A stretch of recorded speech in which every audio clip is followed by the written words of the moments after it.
In this tutorial, I'm going to show you how to create your very first landscape. So this video is going to be perfect for beginners who have never created any landscapes before. Let's go to File, New Level, and choose Default. This is a good starting point to create your landscapes in because this level gives you direction light, skylight, atmospheric fog, sphere reflection capture, player start, and a sky sphere. Inside the Modes panel, click over this tab to go into the landscape mode. Shortcut is Shift 3. Right away you're gonna see a preview of what the landscape size is gonna look like. And you'll have the Manage tab enabled. Here under New Landscape, we can create new, or we could click over to Import from File. If you had a height map created in an external software, you would import it from here. In our case, we're gonna create new. And right below that, you'll have a material input. Here you can add the material you want to use for your landscape if you have one. So this would apply the material onto the landscape as you create it. But we don't have a landscape material created yet, so we can always do that later. So we'll leave this blank. The next three options are location, rotation, and scale. These allow you to move, rotate, and set the scale of your landscape before you create it. If it's your first landscape and it's the only landscape, leave these at default.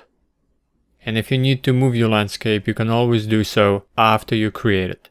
And when it comes to scale, you don't want to change the landscape scale except for very specific instances, and that's when you bring in a height map from another software. But that's a bit more advanced. The next set of options has to do with the size of your landscape. And these could get very complex and very technical. Here you get to choose how many quads per section you want, how many sections per component, how many numbers of components, overall resolution, and total components for your landscape. If you begin to change any of these properties, you will see the preview also change and give you a different size of the landscape depending on what you're changing. Now for this video, we're gonna keep it simple and we're gonna use the defaults that UE4 gives us.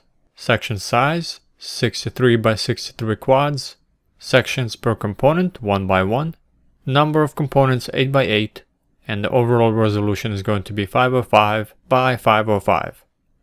And this gives us pretty good size to work with that contains enough detail and it's performance efficient. And everything you choose here is going to depend on the type of environment you're creating and your target platform. In UE4 Landscape Essentials course, I have an entire video about the landscape sizes and the technical guidelines to follow so you know what each of these mean. But for right now, keep everything at default and this size landscape is going to be pretty good. And then we have a button called Fill World. And all this does is it uses existing settings for your landscape and then it increases the number of total components to the maximum number it can use, and that's 32 by 32. So basically, it expands the landscape to the maximum number of components UE4 is allowed to use, which is 32. So I'm gonna go ahead and reset this back down to 8 by 8. And again, we're gonna use these default settings. And once you have determined the size of your landscape you want to create, and all these values look good to you, to create your landscape, just simply hit Create, and your landscape will be created.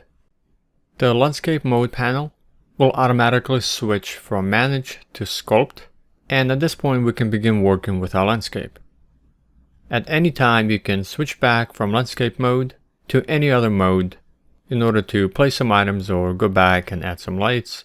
And by going back to the Place mode, Shift 1, you can left click to select the landscape inside the viewport, or you can select it inside the World Outliner. And with the landscape selected, you'll have the Details panel available to take a look at the properties and different settings for this landscape. Now, when you first create the landscape, you'll see these black lines all across outlining different components. And this is temporary because we haven't built any lighting. And to remove them, we can either build our lights but we're not going to do that at this point. And to quickly get rid of them so we can sculpt without seeing them, I'm going to select the directional light and change the mobility to movable and leave it there. Or you can switch it back to stationary. So by just doing a quick switch to movable and back to stationary, the lines will disappear. Then I'm also going to update our skylight. In the default level, it's set to static, and I'm just going to update it and change it to stationary. And skylight adds ambient lighting into the indirectly lit areas, into the shadows. And by changing it to stationary from static, we don't have to rebuild our lights for the skylight to take effect.